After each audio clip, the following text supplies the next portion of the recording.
Hello everyone, this is CS Samiksha Sethia. I hope you guys are doing great and you are studying very hard for your upcoming examinations.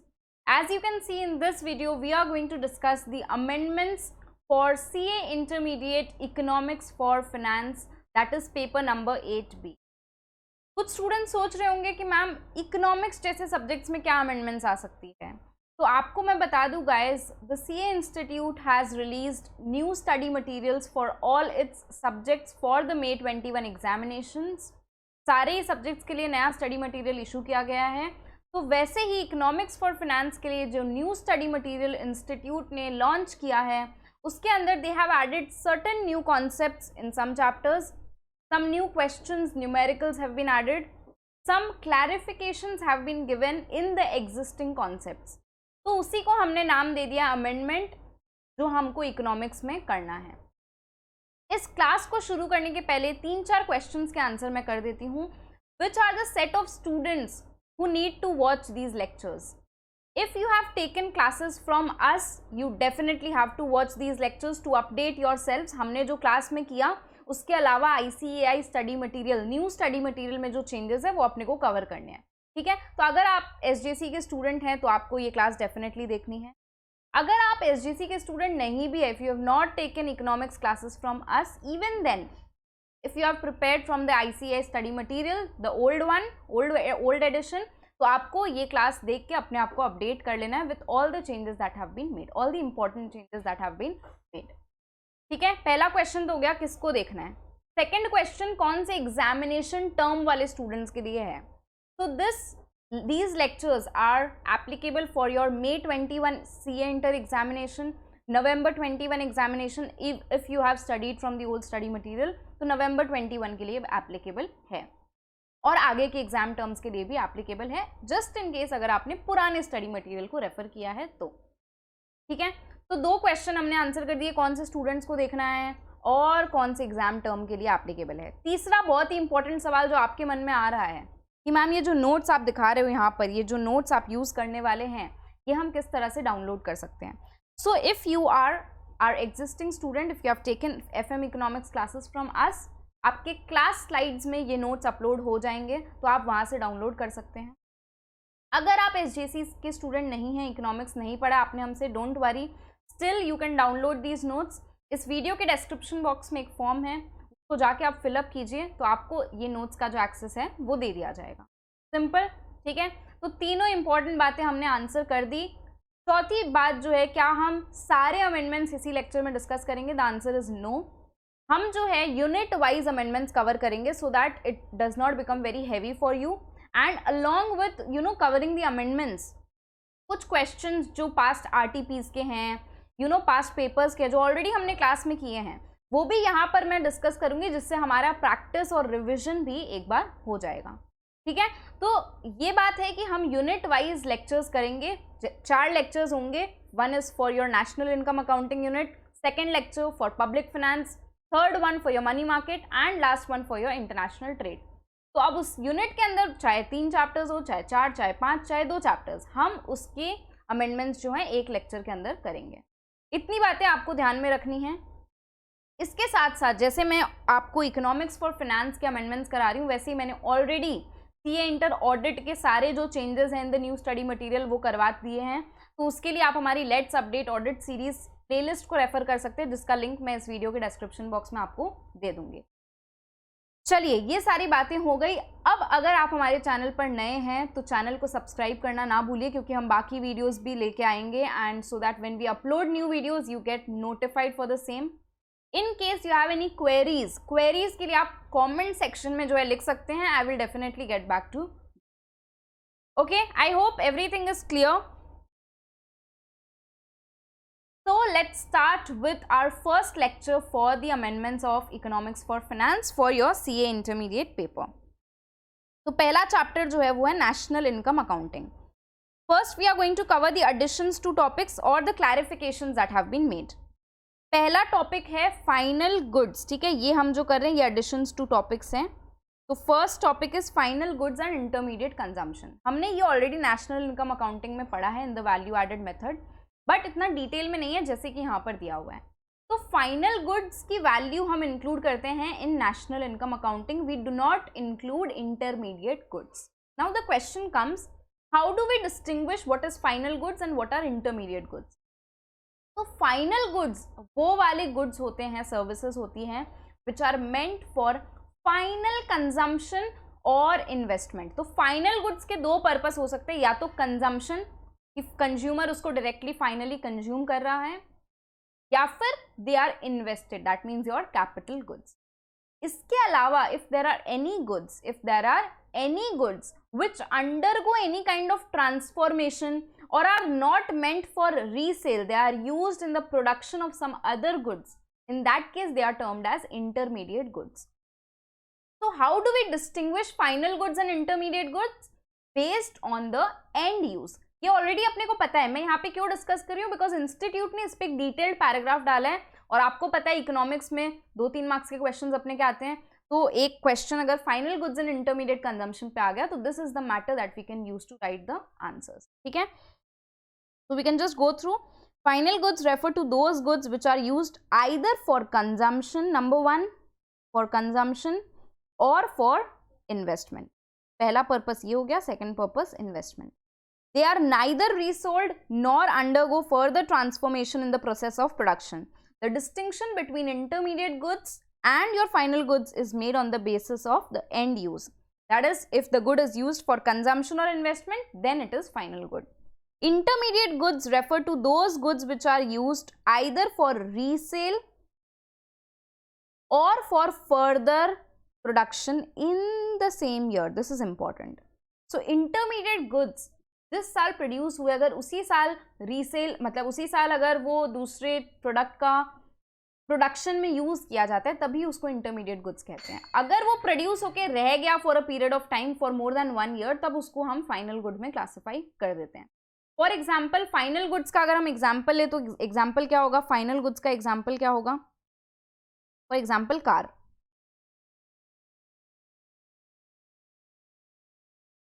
Because they are meant for final consumption. Car को तो कोई further transformation अपने नहीं करने वाले हैं. और intermediate goods का अगर मैं एग्जांपल लूं कार के ही कैटेगरी में, तो वो हो जाएगा tyres. Because tyres are not meant for resale, they are used for further production of the goods. ठीक है, तो उसको अपने कहेंगे फाइनल इंटरमीडिएट गुड्स. अगला topic is nominal GDP versus your real GDP. ये भी टॉपिक हमारे पुराने स्टडी मटेरियल में था, बट इन डिटेल नहीं था. ठीक है, तो अभी अपने इसको डिटेल में डिस्कस करते हैं. अगर 3 मार्क का 4 मार्क का क्वेश्चन आ जाता है, differentiate between nominal and real GDP, so that we are able to write the answer, उसके अकॉर्डिंग अपने पढ़ने वाले हैं. नॉमिनल जीडीपी क्या होता है? जो हम कंप्यूट करते हैं the value of output produced in the economy at the market prices of the current year. That means the final value of goods and services measured at current year prices, उसको अपने कहते हैं nominal GDP. Real GDP मतलब हो गया, मैं quantity जो output का है that is produced in the current year वो लूंगी, but I will calculate the value based on the prices of a previous year, of a base year that I am going to fix. इससे क्या होगा, जो actual change in output है, देखो एक economy की ग्रोथ कैसे होती है, अगर प्राइसेस इन्फ्लेट होते हैं तो वो तो इन्फ्लेशन का इफेक्ट होता है, उसको हम ग्रोथ का इतना अच्छा इंडिकेटर नहीं मानते हैं. ग्रोथ कब होगी, जब प्रोडक्शन ज्यादा होगा, जब volume of output will increase. Real GDP is a better measure to calculate the well-being of an economy, to calculate the actual growth in an economy. Why? Because इसके अंदर क्वांटिटी हम current year की लेते हैं, but price किसी base ईयर का लेते हैं, तो इसको हम कहते हैं GDP at constant prices. GDP at constant prices. इससे क्या होगा, this is an inflation adjusted measure of measuring your national income or the value of output. Inflation के इफेक्ट को हटा के व्हाट इज द जीडीपी. इसका एग्जाम्पल भी if you remember हमने क्लास में लिया था, मैं आपको एक बार दिखा देती हूँ. ये हमारे रेगुलर क्लास की जो बुक है, जो हमारे रेगुलर क्लास के स्टूडेंट्स हैं उनको ऑलरेडी पता है. इसका एक एग्जाम्पल हमने बहुत अच्छा लेके समझा था. Just come to that. या see, suppose we are interested in measuring the GDP of an economy. For the sake of simplicity, suppose that the economy consists of a single mobile phone maker and that in the year 2018, ठीक है, 2018 के अंदर 30,000 phones are produced with an average market price of rupees 20,000. So 30,000 phones in the year 2018, average market price 20,000.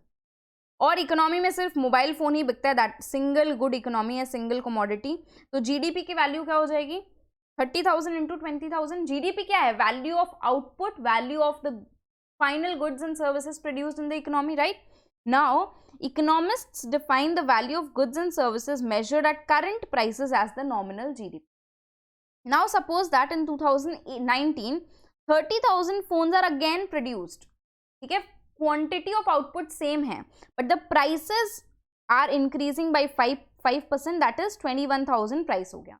तो अब अगर मैं nominal GDP बोलूँ, मैं बोलूँ 2019 का GDP क्या है? Nominal GDP. तो आप 2019 का जो क्वांटिटी है इनटू 2019 का जो एवरेज प्राइस लेवल है उसको मल्टीप्लाई करके जीडीपी बताओगे. तो आप मुझे कहोगे कि GDP would be this much. ठीक है. Now even though quantity produced was same due to the effect of inflation, आपको दिख रहा है कि यहाँ पे जो आपका जीडीपी था 60 करोड़ रुपीज, यहाँ पर इंक्रीज हो गया है टू 63 करोड़ रुपीज. आपको लगेगा यहाँ पे 3 करोड़ जो है जीडीपी इंक्रीज हुआ है, बट इन रियल टर्म्स क्या कोई ग्रोथ हुआ है? वैल्यू ऑफ आउटपुट, क्या आउटपुट जो है वो इंक्रीज हुआ है? नहीं हुआ है. 30,000 फोन ही लास्ट ईयर बना था, 30,000 ही इस ईयर बना है. अब मैं अगर आपको कहूँ आप मुझे रियल जीडीपी बताओ 2019 का with the base year as 2018, मतलब यहाँ पर आप देखो ये कैलकुलेशन देखो. Taking the base year to be 2018 and putting in the 2018 and 19 numbers gives nominal GDP of 2018. Nominal GDP 2018 और 19 का सेम ही रहेगा. ठीक है, 20,000 इंटू 30,000. रियल जीडीपी भी इतना ही आ रहा है बिकॉज 2018 अपने बेस ईयर ले रहे हैं, तो बेस ईयर के अंदर नॉमिनल रियल जीडीपी सेम होता है.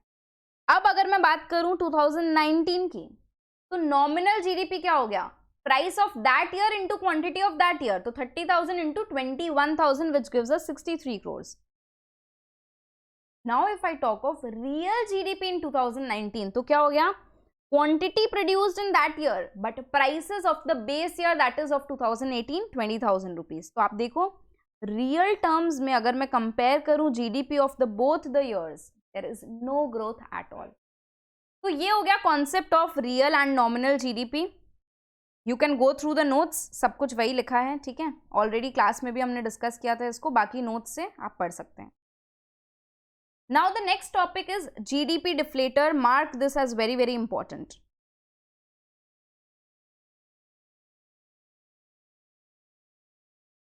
GDP deflator. It is also related to your nominal and real GDP only. Basically, if I want to calculate the effect of inflation on my GDP, we use the index of the GDP deflator. GDP deflator होता क्या है? The calculation of real GDP gives us a useful measure of inflation. GDP deflator is the ratio of nominal GDP in a given year to the real GDP of that year. मतलब अगर formula मैं बताऊं आपको, GDP deflator is equal to nominal GDP by real GDP into 100. तो इससे अपने को मिल जाएगा जीडीपी डिफ्लेटर. अगर हम वही एग्जांपल ले यहाँ पर 2019 का, अगर मुझे जीडीपी डिफ्लेटर निकालना है, मतलब इफेक्ट ऑफ इन्फ्लेशन निकालना है, तो मैं क्या करूंगी? 63 crores divided by 60 crores into 100. तो इससे मुझे मिल जाएगा कितना प्राइसेस इंक्रीज हुआ था from the base year. Okay, because quantity is the same. QT हम ले रहे हैं ना, क्वांटिटी तो उसी ईयर का ले रहे हैं, प्राइस सिर्फ डिफरेंट ले रहे हैं. तो प्राइस में जो चेंज आया दैट इज इन्फ्लेशन, वो यहाँ से कैलकुलेट हो जाएगा. The GDP deflator as the name implies can be use to deflate. Deflate मतलब क्या होता है? एक बलून को अगर मैं कहूँ बलून को डिफ्लेट करना है, मतलब क्या हो गया? बलून को डिफ्लेट करना है यानी क्या हो गया? उससे हवा बाहर निकालनी है. सिमिलरली अगर मैं कहूँ अपने को डिफ्लेट करना है जीडीपी को, मतलब उससे इन्फ्लेशन का जो इफेक्ट है वो अपने को निकालना है. इन other words, the GDP deflator is a price index used to convert the nominal GDP to real GDP. So if I want to calculate real GDP, from nominal GDP and GDP deflator. तो अगर मैं यहाँ पे बताऊँ आपको GDP deflator क्या हुआ, deflator की वैल्यू हो गई नॉमिनल बाई रियल इंटू 100। तो अगर मुझे रियल निकालना है तो क्या हो जाएगा, nominal GDP by GDP deflator into 100, correct. The GDP deflator measures the changes in prices, already मैंने समझा दिया आपको ये, that has occurred between the base year and the current year. In other words it measures the current level of prices relative to the level of prices in the base year. Example यहाँ पर दिया, आप देख सकते हैं। As you know that inflation is a closely monitored aspect of macroeconomic performance and a significant variable guiding macroeconomic policy, using the GDP deflator, the inflation rate between 2 consecutive years, ठीक है। अब अगर हर साल का मैं GDP deflator कैलकुलेट करती हूँ, उससे मैं इन्फ्लेशन रेट भी निकाल सकती हूँ of a particular year. For example inflation rate in year 2 अगर निकालना है तो मैं क्या करूँगी, GDP deflator of year 2 minus GDP deflator of year 1 divided by GDP deflator of year 1 into 100, इससे मुझे मिल जाएगा इन्फ्लेशन कितना है। फॉर एग्जाम्पल देखो इस टाइप के न्यूमेरिकल क्वेश्चंस एग्जाम में पूछे जा सकते हैं। Since it's a new edition to their study material, वो फोकस करेंगे इसके ऊपर, आपको ध्यान रखना है ये बात। If the GDP deflator in 2020 increased to 240, ठीक है, 2020 का GDP deflator है 240 और 2019 का जीडीपी डिफ्लेटर 171, इन्फ्लेशन रेट क्या हो जाएगा, 240 minus 171 divided by 171, simple mathematics है, into 100। Inflation rate in year 2 that is in 2020 would be 40.35%। क्योंकि जीडीपी डिफ्लेटर क्या है, एक प्राइस इंडेक्स ही तो है कि कितना प्राइस इंक्रीज हुआ compared to the base year. तो इससे हम अगर बेस ईयर का फिगर को माइनस करके, मतलब 2 ईयर्स के फिगर्स को अगर माइनस करें तो क्या कितना प्राइस इंक्रीज हुआ from 1 year to the other, वो अपने कैलकुलेट कर सकते हैं, ठीक है। इसके बहुत सारे न्यूमेरिकल्स हैं, वो अपने बाद में देखेंगे। पहले टॉपिक्स एक बार कवर कर लेते हैं, क्या क्या टॉपिक्स नए ऐड हुए हैं। Next is production taxes and product taxes and production subsidies and product subsidies. ये भी हमने रेगुलर क्लास के अंदर कवर किया था, इनफैक्ट ये भी ICAI स्टडी मटेरियल में पहले भी था, बट इस बार थोड़ा सा और डिटेल्ड इन्होंने प्रोडक्शन सब्सिडीज प्रोडक्ट सब्सिडीज भी ऐड कर दी। What are production taxes? Production taxes are taxes which are received, which are paid or received by the government, paid by the individuals, the firms, and received by the government with regard to production. It is not dependent on the volume of production. आपने factory बिठाई है, आपको licence लेना पड़ेगा, that is a production tax, ठीक है। For example land revenue हो गया, स्टैंप ड्यूटी हो गई, रजिस्ट्रेशन फीस हो गई, फैक्ट्री लाइसेंस फीस हो गई, टैक्सेस टू लोकल अथॉरिटीज हो गया। अब चाहे आप फैक्ट्री में 10 लाख यूनिट्स बनाओ, आप 10 करोड़ यूनिट्स बनाओ, doesn't matter, it is not related to your level of production. But product taxes depend on the quantity, they are levied on per unit of output. तो अगर आप 10 लाख यूनिट बनाएंगे तो आपको 10 लाख के ऊपर जो है वो देना पड़ेगा प्रोडक्ट टैक्सेस। अगर आप 10 करोड़ बनाओगे तो 10 करोड़ के अकॉर्डिंग यू हैव टू पे product taxes. For example GST हो गया, जितना यूनिट बेचोगे उसके ऊपर GST लगेगा। ऐसा तो नहीं है कि एक फिक्स्ड अमाउंट है, इतना ही GST लगेगा हर बार, it depends on the output और the level of production that is being made, इसको कहते हैं प्रोडक्ट टैक्सेस। सेल्स टैक्स हो गया, एक्साइज ड्यूटी हो गई, कस्टम ड्यूटी हो गई, etcetera. Again production subsidies, it is related to production, not the quantity, it is not given per unit of the output. For example हो गया आपका subsidies to railways, subsidies to village and small industries, these are example of production subsidies. और product taxes subsidies मैंने आपको बता दिया। Product subsidies जैसे क्या हो गया, एक LPG सिलेंडर पे subsidy, that is product subsidy. जितने LPG सिलेंडर बिकेंगे उतना के ऊपर सब्सिडी देना पड़ेगा, right, so that is a product subsidy. Clear हो गया? अच्छा, अगला टॉपिक है पर्सनल इनकम का। पर्सनल इनकम क्या होती है? देखो, पर्सनल इनकम हो गया income which is accruing to the household, to the individuals in an economy. इससे गवर्नमेंट का जो भी इनकम है, नेशनल इनकम के अंदर इफ यू रिमेंबर गवर्नमेंट की भी इनकम आती है, पूरे इकोनॉमी की इनकम आती है। पर्सनल इनकम में कॉर्पोरेट्स का जो सेविंग्स है, कॉर्पोरेट्स जो टैक्सेस पे करने वाले गवर्नमेंट को वो नहीं आएगा। पर्सनल इनकम मतलब हाउस होल्ड्स को जो बिलोंग करते हैं, क्लियर। गवर्नमेंट का जो इनकम है, गवर्नमेंट की जो सेविंग्स है वो भी नहीं आएगी। बट इसके अंदर जो हाउस होल्ड्स को ट्रांसफर पेमेंट्स होता है from government, remember transfer payments are not included in the national income, but when we calculate personal income of households, उनको जो भी ट्रांसफर पेमेंट्स हुए हैं from the government, from the rest of the world, that is to be transfer payments. मतलब क्या हो गया, one sided payment. जैसे गवर्नमेंट मुझे कुछ सोशल सिक्योरिटी बेनिफिट्स दे रहा है, तो मैंने उसके बदले में पहले कभी सर्विस दी थी, पर गवर्नमेंट मुझे आज वो बेनिफिट दे रहा है। तो पर्सनल इनकम में हम कहते हैं income earned is but income earned but not received is not to be included, income received but not earned is to be included। ठीक, यहाँ देखो आप, personal income excludes retained earnings, जो कॉर्पोरेट ने सेविंग्स करके रखी है, रिटेन्ड अर्निंग्स, रिजर्व्स, वो नहीं इंक्लूड करना है। Indirect business taxes, corporate income taxes and contributions towards social security, and house holds receive interest from the firms and governments. They also make interest payments to the firms and governments. As such, the net interest paid by households to the government, अगर net interest pay किया तो that is to be excluded, deducted from the national income. Formula अगर मैं देखूं, national income में से undistributed profit जो corporate ने अपना रिटेन्ड अर्निंग्स कर लिया उसको नहीं इंक्लूड करना है। Net interest payment made by house hold, because वो मेरे पर्सनल इनकम से निकल के जा रहा है। देखो पर्सनल इनकम मतलब as household, as individual मुझे क्या इनकम मिल रही है, माइनस कॉर्पोरेट टैक्स बिकॉज वो कंपनी ने गवर्नमेंट को पेमेंट कर दिया, plus transfer payment to the household from firms and the government, ये अपने को निकालना है पर्सनल इनकम अगर आया तो। Next concept is net national disposable income. एक एक वर्ड को देखो, नेट है, नेशनल है, नेशनल मतलब क्या, भारत में या भारतीय, भारतीय, ठीक है। डिस्पोजेबल इनकम मतलब टैक्सेस को माइनस करके। अब भारतीय की अगर मैं बात करूं तो current transfers from the rest of the world, बाकी के गवर्नमेंट से क्या टैक्सेस हमें रिसीव हो रहे हैं वो भी मुझे ऐड करना पड़ेगा। नेट नेशनल डिस्पोजेबल इनकम का अगर फॉर्मूला देखें तो नेट नेशनल इनकम जो है, net national income plus the net taxes on income and wealth receivable from abroad plus the net social contributions and benefits receivable from abroad। तो basically जो current transfers है जो बाकी की दुनिया से मुझे मिलने वाले हैं, because I am calculating national,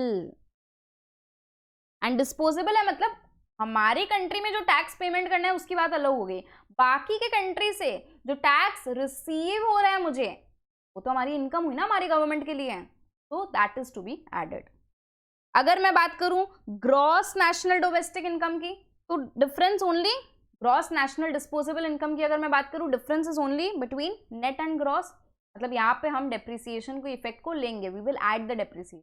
basically gross national income plus other net current transfers from the rest of the world, same है दोनों ही। यहाँ पर बस अपने को ग्रॉस के अंदर में लेना है, दैट इज डेप्रिसिएशन ऐड होना चाहिए in the value of national income. अगला कॉन्सेप्ट है डोमेस्टिक इनकम का, ठीक है। डोमेस्टिक इनकम मतलब हो गया income within the country, within the domestic boundaries of the country. Now this can accrue to either households और the firms, household और फर्म्स, और it can also accrue to the government, ठीक है। इसको हम कहते हैं income from domestic product accruing to the public sector. Public sector मतलब हो गया यहाँ पर basically government. This includes income from property and entrepreneurship accruing to the government administrative departments and savings of the non-departmental enterprises. Basically public sector यानी government का जो भी income है वो आएगा income from domestic product which is accruing to the public sector. दूसरा है income from domestic product। देखो एक हो गया डोमेस्टिक इनकम, इसके दो पार्ट्स हो गए, one which is accruing to the public sector that is the government, one which is accruing to the households and firms that is the private sector। तो basically इसमें हम क्या करेंगे, national domestic product at factor cost. एक तो domestic क्यों ले रहे हैं, बिकॉज डोमेस्टिक इनकम है, ठीक है, नेशनल नहीं है, बाहर की कुछ इनकम अपने को इंक्लूड नहीं करनी है, NFI का एडजस्टमेंट नहीं करना है। NDP eight factor cost. अब NDP में देखो मैं क्या निकाल रही हूँ, प्राइवेट सेक्टर का, मुझे निकालना है प्राइवेट सेक्टर को क्या इनकम अक्रू हो। तो अब ये जो एनडीपी है इसमें तो गवर्नमेंट का भी हिस्सा है, तो अब मुझे गवर्नमेंट के हिस्से को यहां से डिडक्ट कर देना, that is minus income from property and entrepreneurship accruing to the government administrative departments minus the savings of non departmental enterprise. इससे मुझे मिल जाएगा प्राइवेट सेक्टर। अब ये private sector this includes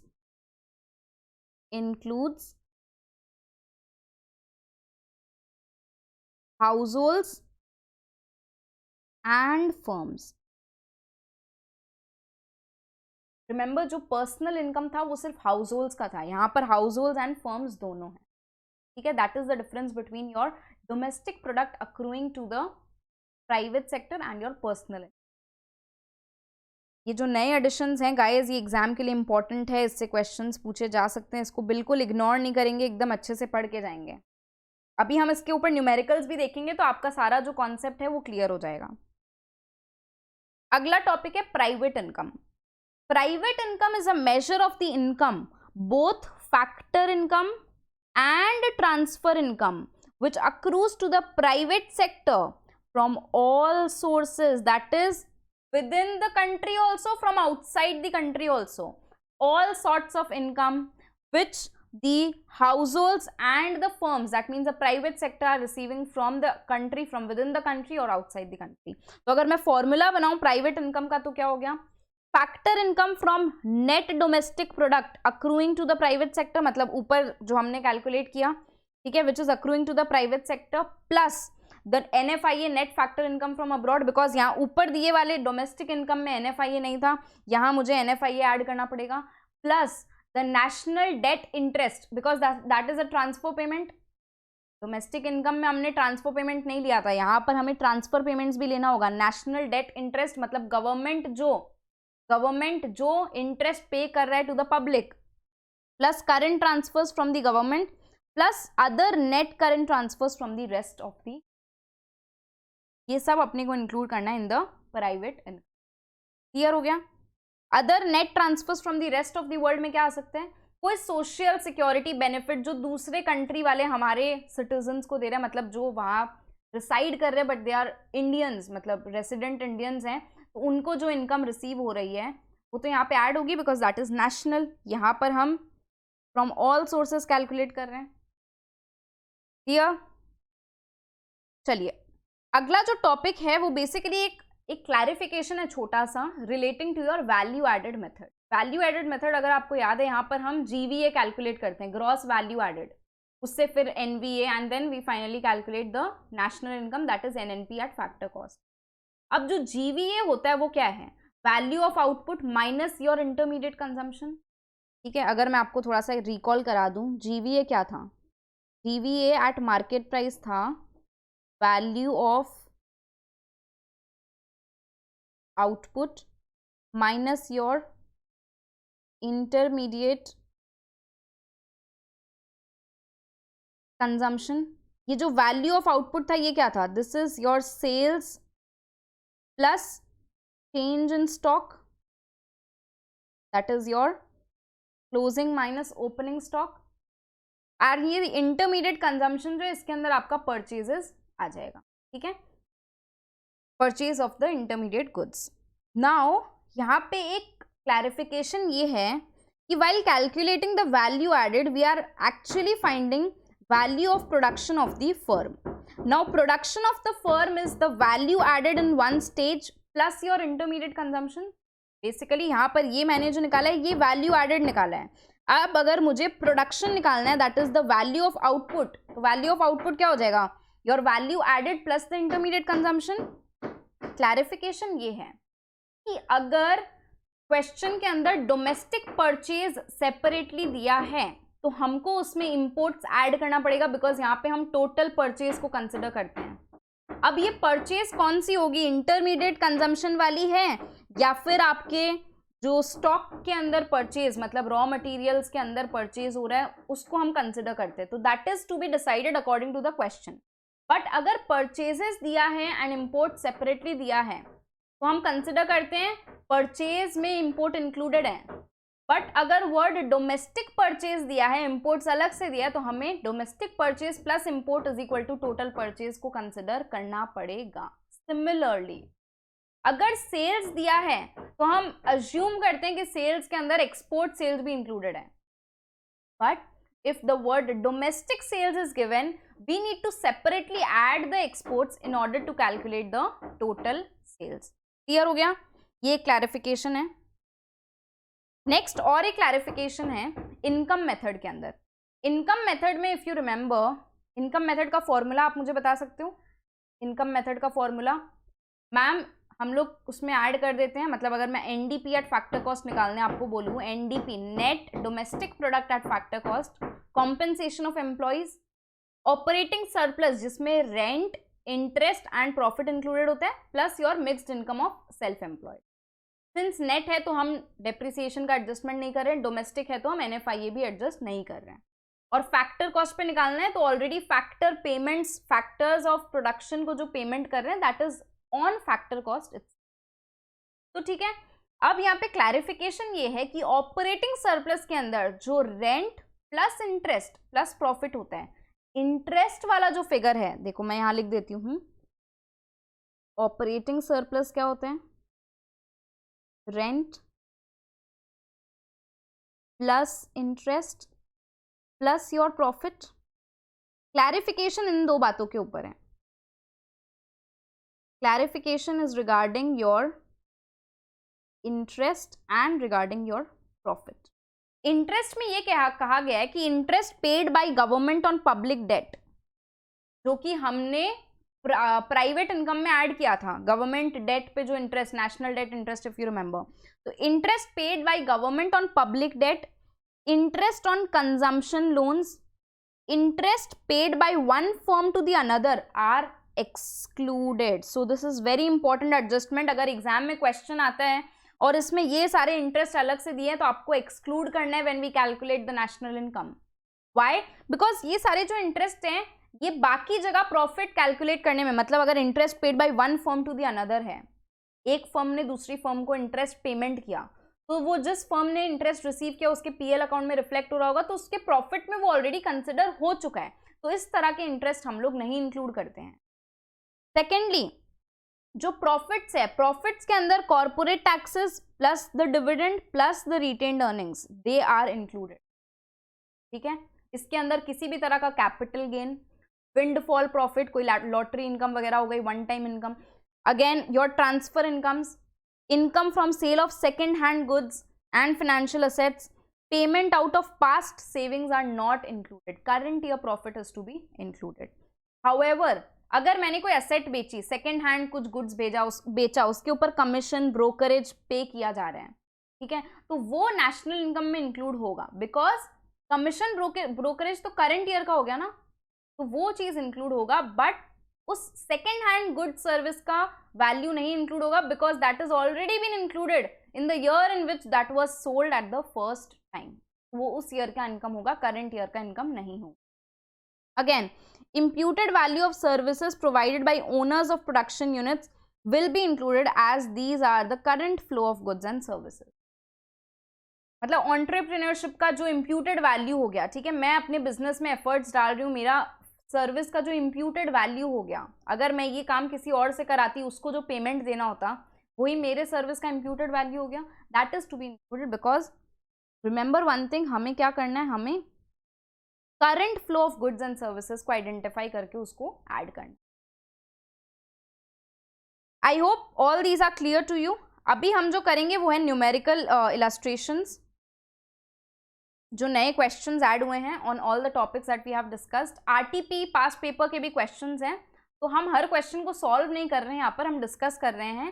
solution जो है नोट्स में दिया हुआ है, तो डिस्कशन के बाद आप खुद से इसको सॉल्व करेंगे, बिकॉज एग्जाम में आपको खुद से सॉल्व करना है. आप खुद से सॉल्व करेंगे और सोल्यूशन से मैच कर लेंगे. ठीक है, चलो पहला सवाल, पहला जो टॉपिक है वो जीडीपी डिफ्लेटर है.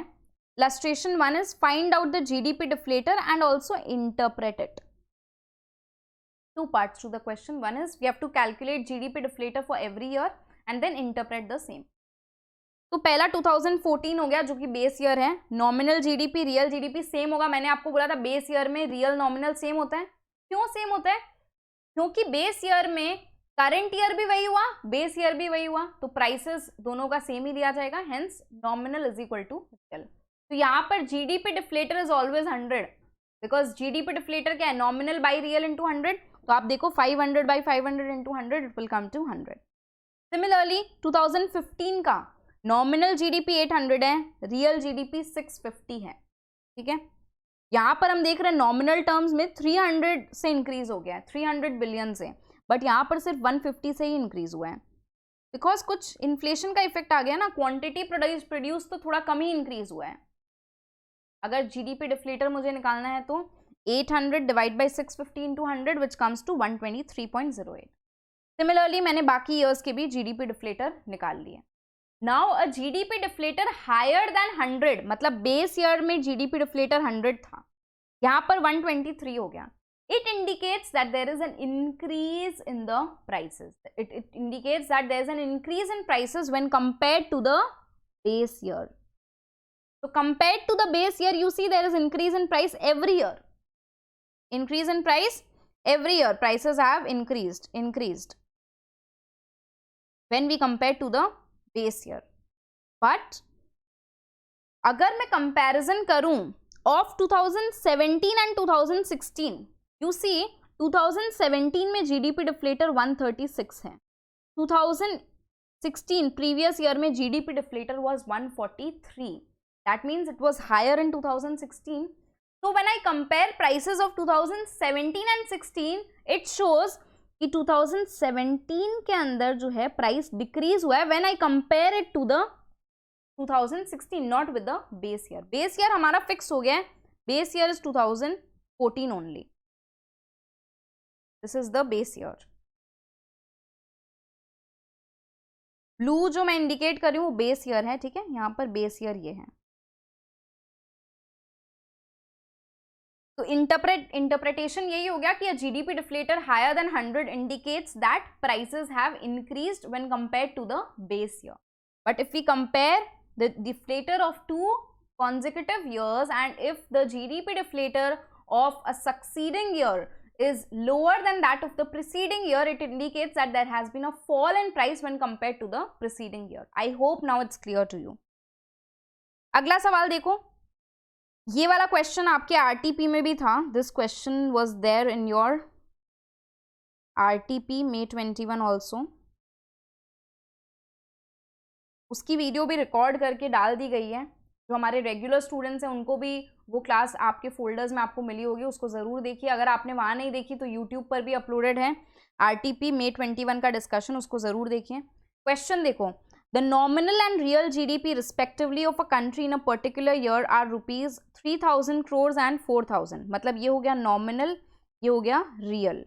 Calculate GDP deflator and comment on the level of prices of the year in comparison with the base year. तो आंसर क्या हो जाएगा, nominal by real into 100, so 3000 divided by 4700 into 100, which is 63.83. So you see GDP deflator is less than 100. It indicates that there has been a fall in prices when compared to the base year, because base year में deflator क्या होता है 100. 100 से कम अगर हो गया तो मतलब prices have fallen. Next question, find nominal GDP. Here we have to find the nominal GDP. Given क्या है, रियल जीडीपी 450, प्राइस इंडेक्स 120. तो फॉर्मूला क्या होता है, जीडीपी डिफ्लेटर का फॉर्मूला क्या होता है, डिफ्लेटर अगर कैलकुलेट करना है तो नॉमिनल बाई रियल इंटू 100. अगर मुझे नॉमिनल निकालना है तो क्या हो जाएगा, क्रॉस मल्टीप्लिकेशन. जीडीपी डिफ्लेटर, ये प्राइस इंडेक्स क्या हो गया आपका, जीडीपी डिफ्लेटर ही हो गया, into the real GDP divided by 100. This is your nominal. Answer आ गया 540.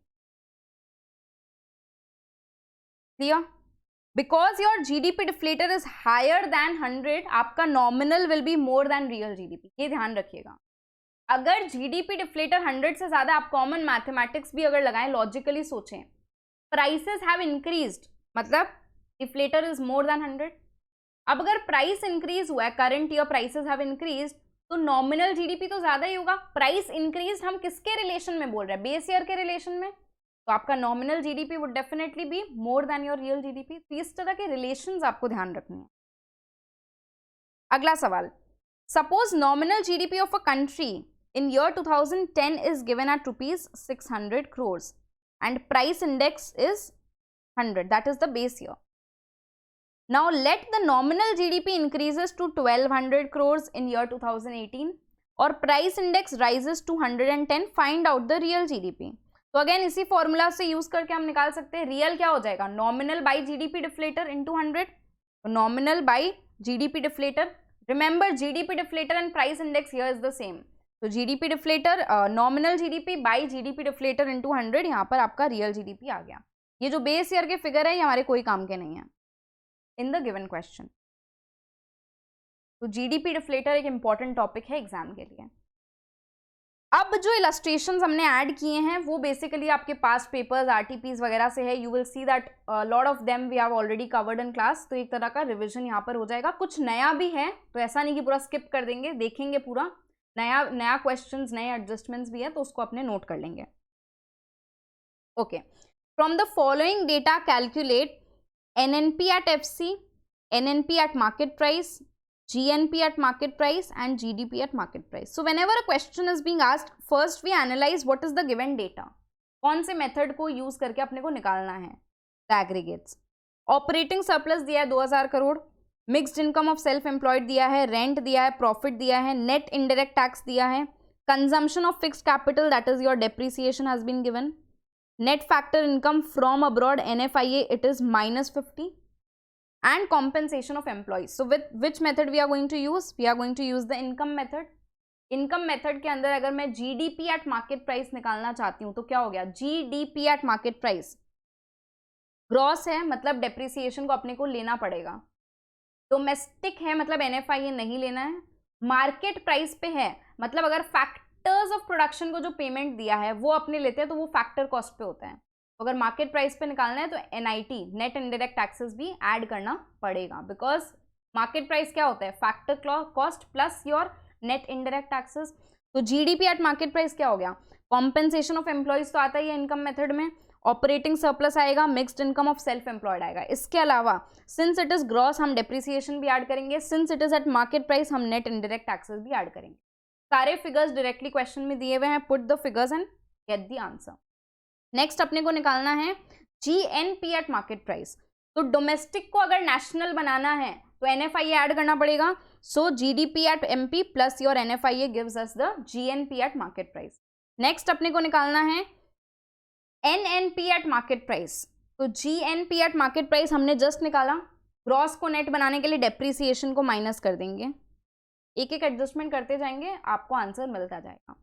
अब अपने को निकालना है NNP at factor cost that is your national income, net national product at factor cost.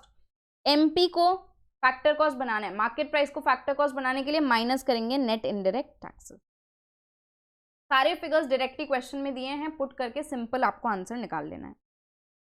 अगला सवाल, from the following data estimate national income and personal income. Personal income आपको याद है हाउस होल्ड्स का जो इनकम है, तो कॉर्पोरेट वाला इनकम नहीं इंक्लूड करेंगे, गवर्नमेंट वाला इनकम नहीं इंक्लूड करेंगे, ठीक है। चलो, नेशनल इनकम क्या हो गया हमारा, net national product at factor cost. Question का डेटा एनालाइज करते हैं। Net national product at market price अपने को दिया है, मतलब सिर्फ एक एडजस्टमेंट करते ही मुझे मिल जाएगा NNP एट फैक्टर कॉस्ट। क्या एडजस्टमेंट करना पड़ेगा, मुझे माइनस करना है net indirect taxes. Net indirect taxes क्या हो गया, your indirect taxes minus the subsidies. तो if I do this NNP at MP minus the net indirect taxes, I will get the NNP at factor cost. That is my national income. Now in order to compute the personal income, मुझे क्या करना है, personal income में house hold का सारा income आ जाएगा, ठीक है। तो यहाँ पे पर्सनल इनकम निकालने के लिए आप डेटा देख लो पहले क्या क्या है। Income from property and entrepreneurship accruing to the government department, government administrative departments, तो इसको अपने क्या कर देंगे, तो अपने को लेस कर देना है, ठीक है। इनडायरेक्ट टैक्सेस सब्सिडीज का इफेक्ट अपने ले लिए। Savings of non departmental enterprise दिया हुआ है, इंटरेस्ट ऑन नेशनल डेट भी दिया हुआ है, करंट ट्रांसफर्स फ्रॉम गवर्नमेंट अपने को एडजस्ट करना होगा, current transfers from the rest of the world we have to adjust, saving of private corporate sector ये माइनस हो जाएगा, कॉर्पोरेट प्रॉफिट टैक्स भी माइनस हो जाएगा। पर्सनल इनकम के लिए देखो क्या होगा, हाउस होल्ड वाला इनकम है तो नेशनल डेट इंटरेस्ट मतलब गवर्नमेंट ने जो इंटरेस्ट पेमेंट किया हाउस होल्ड्स को, पब्लिक को, वो भी ऐड हो जाएगा। तो नेशनल इनकम में से income from property entrepreneurship accruing to government department and saving of non departmental enterprises, basically public sector वाला हमने हटा दिया। अब प्राइवेट सेक्टर में भी जो फर्म्स का है उसको हटा देते हैं, तो फर्म्स को बिलोंग करते हैं saving of private sector and corporate profit tax, तो वो भी अपने हटा दिए। अब अपने को ट्रांसफर पेमेंट सब ऐड कर लेना है, तो national debt interest plus current transfer from world and current transfers from the government, all these figures have been given, we can just simply make the adjustments and get the answer. Next question, calculate the aggregate value of depreciation. So we need to calculate depreciation. GDP at market price अपने को दिया हुआ है, GDP at market price, this is given as 1100. NFIA, ठीक है, NFIA दिया हुआ है 100 crores. Value of net indirect taxes minus subsidies, indirect taxes minus subsidies मतलब हो गया नेट इनडायरेक्ट टैक्सेस, ये दिया हुआ है 150। और नेशनल इनकम यानी कि net national product at factor cost दिया हुआ है 850 करोर्स। अपने को क्या निकालना है, यहाँ पर डेप्रिसिएशन निकालना है। अगर मैं फॉर्मूला यहाँ पर लिखूँ, देखो आपको बिल्कुल भी रटना नहीं है, मतलब अगर हमारे स्टूडेंट आप हैं तो आपको पता है कि एक एक एग्रीगेट से दूसरा एग्रीगेट किस तरह से निकालना है। अगर आपने क्लास हमसे नहीं भी ली है, इकोनॉमिक्स फॉर फाइनेंस का मैराथन लेक्चर है, ठीक है, वो मैराथन लेक्चर आप देख के भी पूरा चीज को अच्छे से समझ रिकैप कर सकते हैं। एनएनपी एट फैक्टर कॉस्ट मुझे दिया हुआ है, ये मुझे अगर जीडीपी एट मार्केट प्राइस से निकालना है तो जी को एन बनाने के लिए मुझे माइनस करना पड़ता है डेप्रिसिएशन, डी को एन बनाने के लिए मुझे ऐड करना पड़ता है एनएफआईए, और मार्केट प्राइस को फैक्टर कॉस्ट बनाने के लिए मुझे लेस करना पड़ता है नेट इनडायरेक्ट टैक्सेस। एक एक अल्फाबेट का अपने एडजस्टमेंट कर दिए। यहाँ पर मेरे पास एनएनपी एट एफसी दिया हुआ है, जीडीपी एट मार्केट प्राइस है, I have NFIA, I have NIT, मुझे यहाँ से बैक कैलकुलेट करके डेप्रिसिएशन मिल जाएगा। सिंपल है, ठीक है, मतलब अगर मुझे डेप्रिसिएशन निकालना है तो basically GDP at market price that is 1100 minus NNP at FC that is 850 plus I have to do the NFIA plus I have to deduct or add, I have to deduct the NIT minus 150, ठीक है, तो 1200 minus you have to do 8, 9, 10, that is we get 200 crores as depreciation। Clear है, simple है।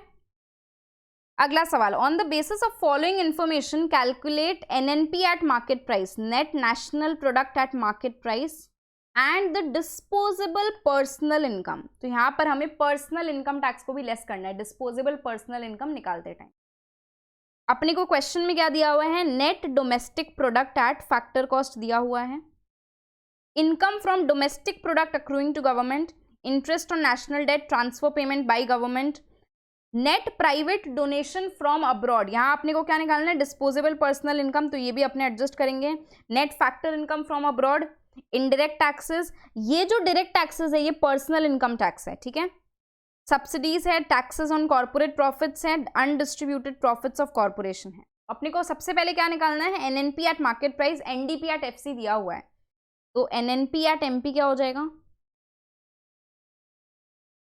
NDP at factor cost अपने को दिया हुआ है, एन एन मैच कर रहे हैं, डी को एन बनाने के लिए प्लस कर देंगे एनएफआईए, फैक्टर कॉस्ट को मार्केट प्राइस बनाने के लिए प्लस कर देंगे net indirect taxes that is indirect taxes minus subsidies. तो अपने को यहाँ पर मिल गया क्या, एनएनपी एट मार्केट प्राइस। अब डिस्पोजेबल पर्सनल इनकम के लिए personal income minus the personal income tax. अब पर्सनल इनकम क्या होता है, personal income is your national income, that means NNP at factor cost, NNP at factor cost plus the income received but not earned minus the income earned but not received, income earned but not received अपने को add करना है। Basically यहाँ पे ये सारे adjustments अपने को कर देना है। क्या एडजस्टमेंट होगा मैं बता देती हूँ। Income from domestic product accruing to government minus कर देंगे, interest on national debt add कर देंगे, transfer payment by government add कर देंगे, नेट प्राइवेट डोनेशन ऐड कर देंगे।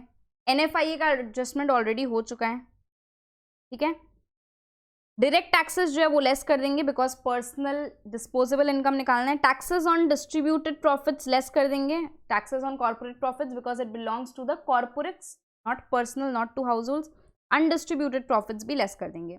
तो बेसिकली ऐड मुझे क्या करना है 170, 60 and 30। Let's see 170, 60 and 30 less मुझे क्या क्या करना है 100, 105 और 150 भी माइनस करना है domestic product accruing to the government. So 150, 100, 222, 105। So 150, 222, 105 और यहाँ पर डिस्पोजेबल इनकम निकालने के लिए डायरेक्ट टैक्सेस भी लेस हो गए। आपको समझ आ गया होगा बिल्कुल, पर्सनल डिस्पोजेबल इनकम। चलो next question is calculate national income by value added method with the help of following data. Sales दिया है, ओपनिंग स्टॉक दिया है, इंटरमीडिएट कंजम्पशन दिया है, क्लोजिंग स्टॉक दिया है, NFIA, depreciation, excise tax and subsidies.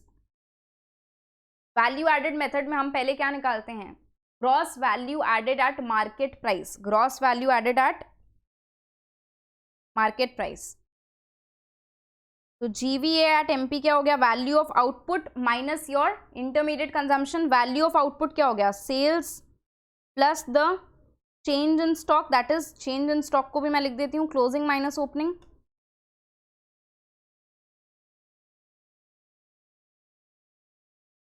ठीक है, ये हो गया आपका value of output minus the intermediate consumption. ये सारे फिगर्स हमारे पास क्वेश्चन में हैं, इसको पुट करेंगे आंसर आ जाएगा। ये हो गया GVA एट मार्केट प्राइस। अब हमें क्या निकालना है हमें निकालना है NNP एट फैक्टर कॉस्ट। तो GVA एट मार्केट प्राइस में हम अगर डेप्रिसिएशन को एडजस्ट कर दें और हम indirect taxes, net indirect taxes that is excise tax minus subsidies को एडजस्ट कर दें तो हमें मिल जाएगा NVA एट FC। और नेशनल है तो हमें नेशनल निकालने के लिए हम NFIA को भी ऐड कर देंगे। क्लियर, अब उससे मुझे मिल जाएगा क्या NNP at factor cost. NNP at factor cost को निकालने के लिए फाइनल हम NFIA को ऐड कर देंगे। NNP एट फैक्टर कॉस्ट क्या होता है summation of NVA eight factor cost. तो बेसिकली तो मुझे यही निकालना है। ये निकालने के लिए मुझे क्या करना है GVA एट मार्केट प्राइस में मुझे पहले तो माइनस करना है डेप्रिसिएशन, फिर ग्रॉस नेशनल बनाने के लिए मुझे ऐड करना पड़ेगा NFIA। मार्केट प्राइस को फैक्टर कॉस्ट बनाने के लिए लेस करना पड़ेगा NIT। क्लियर है, ये बस याद रखो नेशनल इनकम होता है NNP एट फैक्टर कॉस्ट, बाकी सब प्रॉब्लम सॉल्व हो जाएगा। अगला सवाल calculate operating surplus with the help of following data. Operating surplus आते ही दिमाग में क्लिक होना चाहिए इनकम मेथड। ठीक है, डेटा देखते क्या दिया हुआ है। सेल्स की वैल्यू दी गई है, कॉम्पेंसेशन ऑफ एम्प्लॉयज दिया है, इंटरमीडिएट कंजम्पशन दिया है, रेंट इंटरेस्ट दिया हुआ है, नेट इनडायरेक्ट टैक्सेस दिया है, कंजम्पशन ऑफ फिक्स्ड कैपिटल दिया और मिक्स्ड इनकम भी दिया है। तो आप देखो यहाँ पर दो मेथड्स आपको मिल रहे हैं, एक इनकम मेथड भी मिल रहा है, इनकम मेथड का डेटा, और एक वैल्यू एडेड मेथड का भी डेटा मिल रहा है। सेल्स मिला ना, इंटरमीडिएट कंजम्पशन मिला, नेट इनडायरेक्ट टैक्स मिला, आपको कंजम्पशन ऑफ फिक्स्ड कैपिटल मिला। तो इससे पहले हमको नेशनल इनकम दोनों मेथड से निकालना होगा, इनकम मेथड भी और आपका वैल्यू एडेड मेथड भी, उससे फिर हम ऑपरेटिंग सरप्लस का वैल्यू निकाल पाएंगे। तो GVA एट MP क्या हो गया gross value of output at market price minus intermediate consumption. तो basically sales minus intermediate consumption, ये GVA हो गया। अब मुझे अगर इसका NVA निकालना है, NVA के लिए मुझे consumption of fixed capital less करना होगा, और फाइनली NNP अगर निकालना है, NDP एट फैक्टर कॉस्ट अगर मुझे निकालना है, income tax indirect taxes minus subsidies जो है नेट इनडायरेक्ट टैक्स वो मैंने लेस कर दिया, तो मिल गया NDP eight factor cost. NNP भी आप निकाल सकते हो, NNP के लिए आपको NFIA फिर एडजस्ट करना पड़ेगा। NFIA अपने को क्वेश्चन में दिया नहीं है, इसलिए अपने को काम NDP एट फैक्टर कॉस्ट से चलाना पड़ेगा। अब NDP at factor cost following the income method क्या होते हैं? Compensation of employees plus what, plus the operating surplus plus the mixed income. Because domestic है इसलिए एनएफआईए का एडजस्टमेंट नहीं होगा, नेट है इसलिए डेप्रिसिएशन का एडजस्टमेंट नहीं होगा। तो इससे मुझे मिल गया कॉम्पेंसेशन ऑफ एम्प्लॉइज दिया है, ऑपरेटिंग सरप्लस मुझे निकालना है, मिक्स्ड इनकम दिया हुआ है, एनडीपी एट फैक्टर कॉस्ट यहां से आपको मिल गया। तो बैलेंसिंग फिगर जो बच गया वो हो गया ऑपरेटिंग सरप्लस। ठीक है, इस तरह के क्वेश्चन भी एग्जाम में पूछे जा सकते हैं जहां दो मेथड्स का आपको एप्लीकेशन करना पड़ेगा। Calculate national income by the value added method, this is very simple question. यहाँ पे प्राइमरी सेक्टर का वैल्यू एडेड दिया है, वैल्यू ऑफ आउटपुट दिया है और इंटरमीडिएट कंजम्पशन दिया है, तो यहाँ से वैल्यू एडेड ये निकल गया। फिर value of output of secondary sector and intermediate consumption, ये भी एक वैल्यू एडेड निकल गया। Value of output of tertiary sector and the intermediate consumption, ये एक और वैल्यू एडेड अपना निकल गया। सारे वैल्यू एडेड को ऐड करेंगे तो जीवीए एट मार्केट प्राइस मिल गया। जीवीए एट मार्केट प्राइस में अपने डेप्रिसिएशन, नेट इनडायरेक्ट टैक्सेस और एनएफआईए का एडजस्टमेंट करेंगे तो अपने को एनएनपी एट एफसी मिल जाएगा, which is our national income.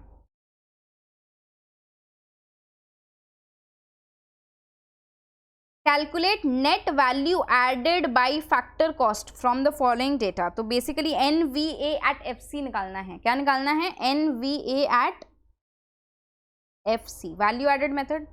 अब देखो यहाँ पर अपने को परचेज ऑफ मटेरियल्स दिया है, सेल्स दिया हुआ है, डेप्रिसिएशन है, परचेज सेल्स है, डेप्रिसिएशन है, ओपनिंग स्टॉक है। जस्ट अ सेकेंड, क्या हो गया?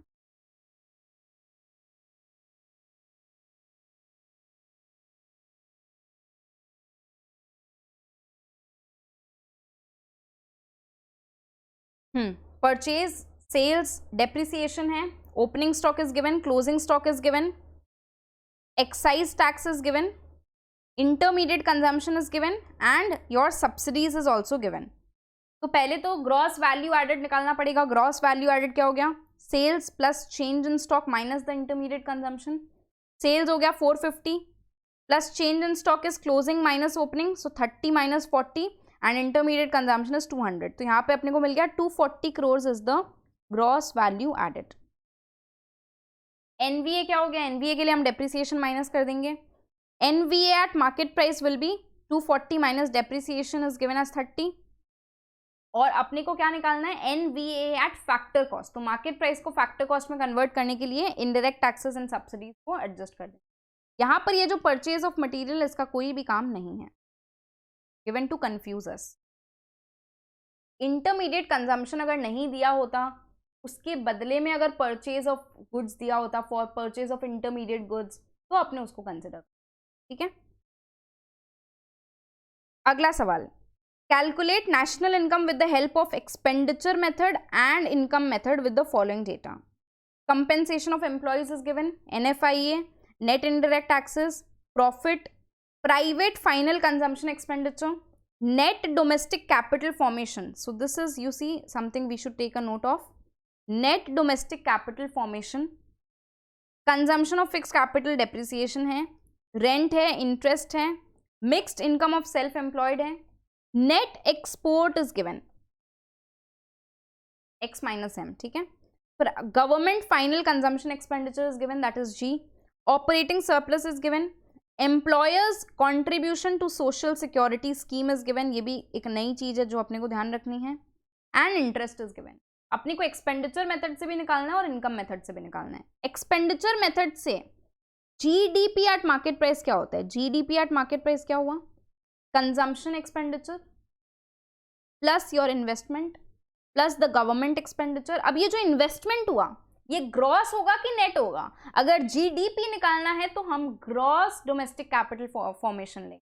अगर वहीं मुझे एनडीपी निकालना होता तो ये जो नेट दिया था इससे मेरा काम हो जाता, नेट डोमेस्टिक कैपिटल फॉर्मेशन से। ठीक है, प्लस मेरा नेट एक्सपोर्ट्स। तो ग्रॉस डोमेस्टिक कैपिटल फॉर्मेशन अगर मुझे निकालना है, ग्रॉस इन्वेस्टमेंट, तो net plus the depreciation, net domestic capital formation plus depreciation. इससे मेरा क्या फिगर आ जाएगा? जीडीपी एट मार्केट प्राइस मिल जाएगा मुझे। निकालना क्या है? NNP एट फैक्टर कॉस्ट, तो एडजस्टमेंट क्या क्या करनी पड़ेगी, depreciation, NFIA and net indirect taxes. Income method से निकालने के लिए एकदम सिंपल है, compensation of employees, operating surplus, mixed income of self employed and NFIA, सबको ऐड कर देना। एम्प्लॉयर्स सोशल सिक्योरिटी वाला कॉन्ट्रीब्यूशन को नहीं इंक्लूड करना है बिकॉज वो ट्रांसफर पेमेंट है। अगला सवाल देखो, calculate GDP at factor cost and GDP at market price. What are the things that have been given? Data GNP at factor cost is given. तो इसमें अगर मैं सिर्फ NFIA का एडजस्टमेंट करूँ तो मुझे GDP at factor cost, जो पहला क्वेश्चन में रिक्वायर्ड पार्ट है, वो मिल जाएगा। क्या एडजस्टमेंट करना था, NFIA, जो कि यहाँ पर अपने को दिया हुआ है, factor income to abroad is given, factor income to abroad is given, उसी को कंसिडर करना पड़ेगा, ठीक है। नेट एक्सपोर्ट्स अपने को दिया है -50, compensation of employees, rent, interest, profit, net indirect taxes is given, net domestic capital formation and gross domestic capital formation, difference would be the depreciation, 900 minus 800, that is 100 rupees depreciation. Factor income to abroad is given. Now gross domestic product at factor cost is equal to NDP at factor cost plus depreciation. देखो यहाँ पे NFIA दिया हुआ नहीं है, इसलिए मुझे यहाँ पर निकालना पड़ेगा उसको, मतलब दूसरा मेथड को यूज करके निकालना होगा। देखो GDP at factor cost is equal to NDP at factor cost plus depreciation. NDP eight factor cost क्या होते हैं, अभी सब कुछ डोमेस्टिक चल रहा है तो NFIA का काम नहीं है अपने को, इनफैक्ट NFIA का काम ही कुछ नहीं है हमको, क्योंकि डोमेस्टिक ही निकालना है।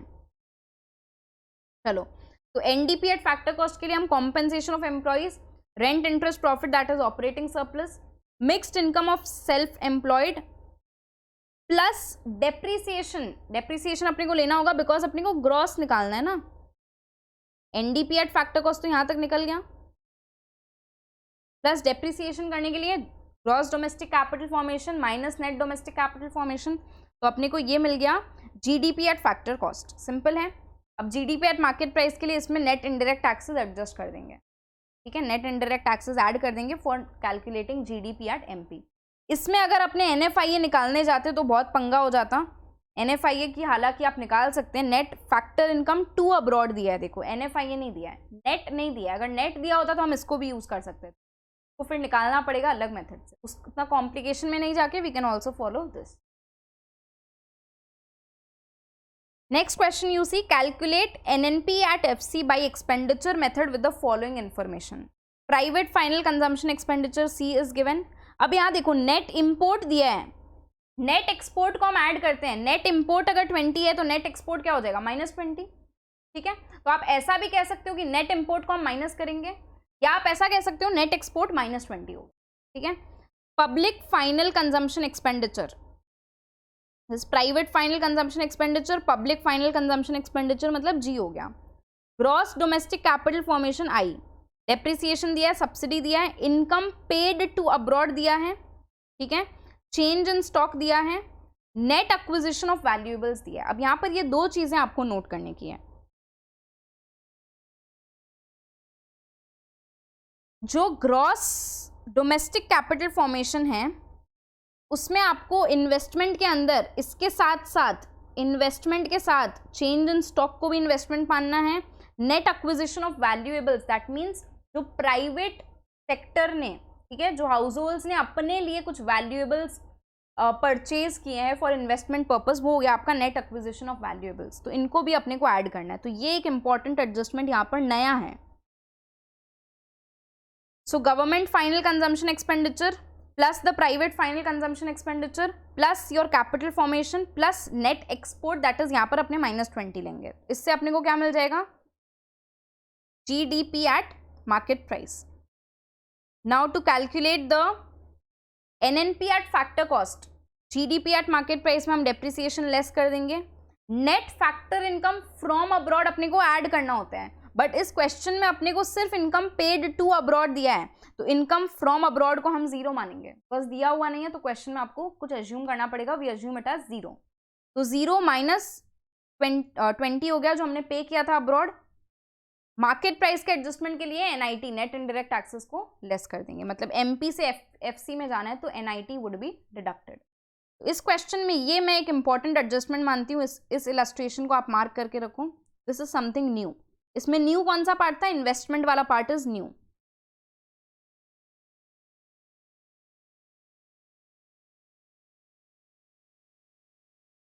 नहीं तो आप समझ नहीं पाते कि चेंज इन स्टॉक और नेट एक्विजिशन ऑफ वैल्यूएबल्स का क्या करना है। चेंज इन स्टॉक भी तो एक इन्वेस्टमेंट हो गया ना for the business purpose, and also net acquisition of valuables private sector का इन्वेस्टमेंट हो गया। अगला सवाल देखो, calculate sales from the following data. यहां पर अपने को सब्सिडीज दिया है, opening stock, closing stock, intermediate consumption दिया है, डेप्रिसिएशन दिया है, profit is given, NVA at FC is given। तो net value added at factor cost क्या होते हैं? Sales minus intermediate consumption minus your depreciation and minus net indirect taxes. क्योंकि sales और चेंज इन स्टॉक जो है वो मार्केट प्राइस के ऊपर, ठीक है, तो इसलिए net indirect taxes are also deducted. तो यहाँ पर अपने को बाकी सारी चीजें दी गई है, सेल्स का फिगर जो बैलेंसिंग है वो आ जाएगा। किया?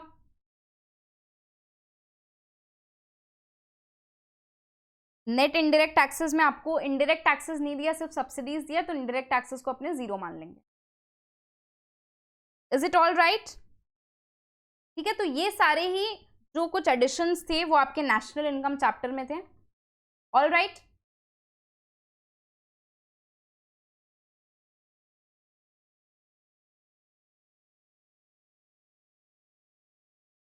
So we take a short break here and after the break we will be continuing with the Keynesian theory। तो अपने इसको कंटिन्यू करेंगे, आज अपने यूनिट 1 का जो अमेंडमेंट्स है वो सारा कवर करेंगे। Okay, now let's start with the amendments in the second chapter of your national income accounting, that is Keynesian theory and determination of national income. ठीक है ना? इसके अंदर में पहला जो टॉपिक ऐड हुआ है वो है deflationary and contractionary gap and inflationary gap. Already इसके ऊपर डिस्कशन हमने क्लास में किया था, आपने भी पहले जो स्टडी मटेरियल से पढ़ा होगा उसमें इसके ऊपर डिस्कशन था, बट यहाँ पे कुछ एक क्लैरिफिकेशन की गई है। एक्सेस डिमांड और डेफिशिएंट डिमांड के कॉन्सेप्ट को यहाँ पर इम्प्लीमेंट करके कॉन्ट्रैक्शनरी गैप और इन्फ्लेशनरी गैप को समझाया गया है। ठीक है, तो स्टार्ट करते हैं। First is the deflationary and contractionary gap. Basically if the aggregate demand in the economy, ठीक है, क्या कहा मैंने? Aggregate demand in the economy, if it is less than the potential output which can be achieved if all the resources, if all the factors of production are fully employed. ठीक है, कहने का मतलब है जो एग्रीगेट डिमांड है वो कम है than the full employment level, तो उस सिचुएशन को हम कहते हैं there is a deficient demand in the economy. Okay, इस सिचुएशन को क्या कहते हैं? There is a deficient demand in the economy when aggregate demand is less than the full employment level of output. अब डेफिशिएंट डिमांड अगर है तो prices would start falling, hence there is a deflation in the economy, जिसको हम कहते हैं it is represented by the deflationary gap।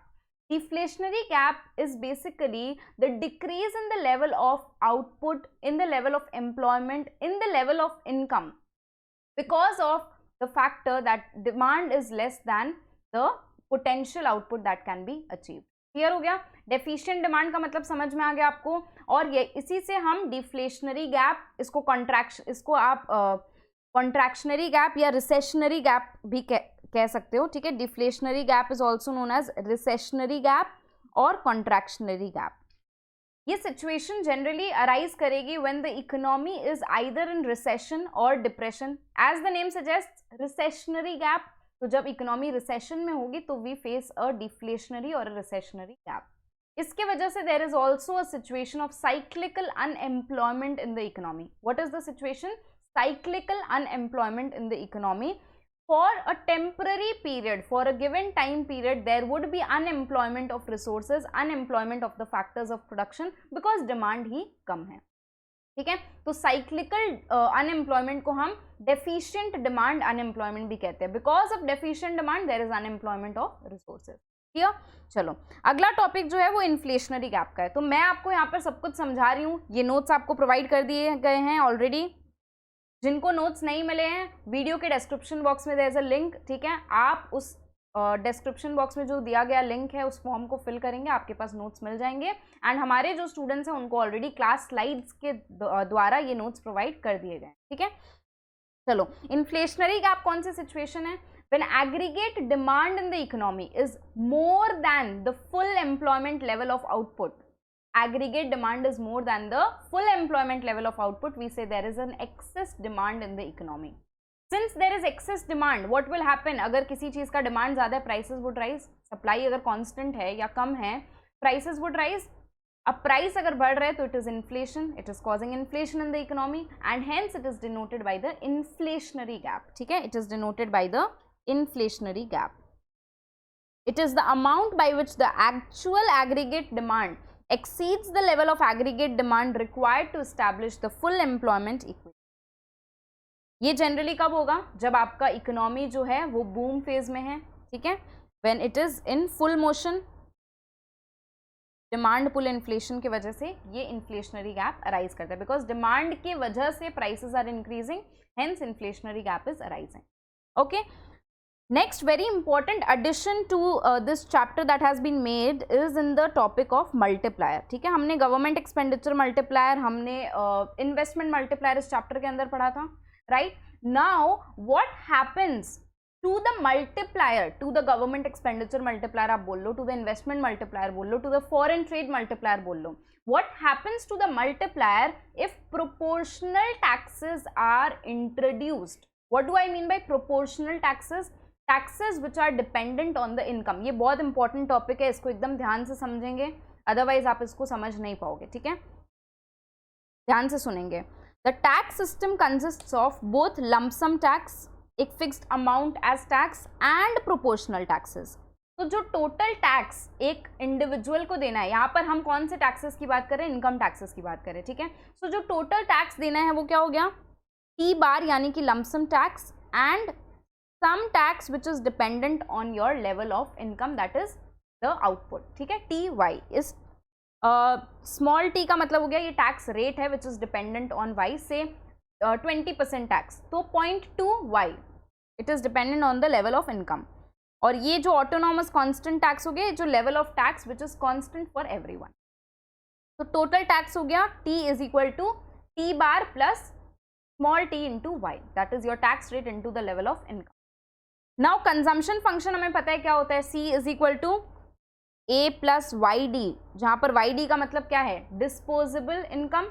Disposable income, disposable income is represented by Y D की अगर मैं बात करूं, what is Y D? Income में से हम टैक्सेस माइनस कर देते हैं और ट्रांसफर पेमेंट्स ऐड कर देते हैं, राइट। अब यहाँ पर जो टैक्स फंक्शन हमें मिला वो क्या है? y माइनस टैक्स फंक्शन क्या था? t bar plus tax rate into the level of income plus your transfer payments. अगर मैं एक बार के लिए ट्रांसफर पेमेंट्स की बात ना करूं, सपोज ट्रांसफर पेमेंट्स नहीं है, इन दैट केस हम क्या लिखेंगे? Y D is equal to Y minus T bar minus T Y, right.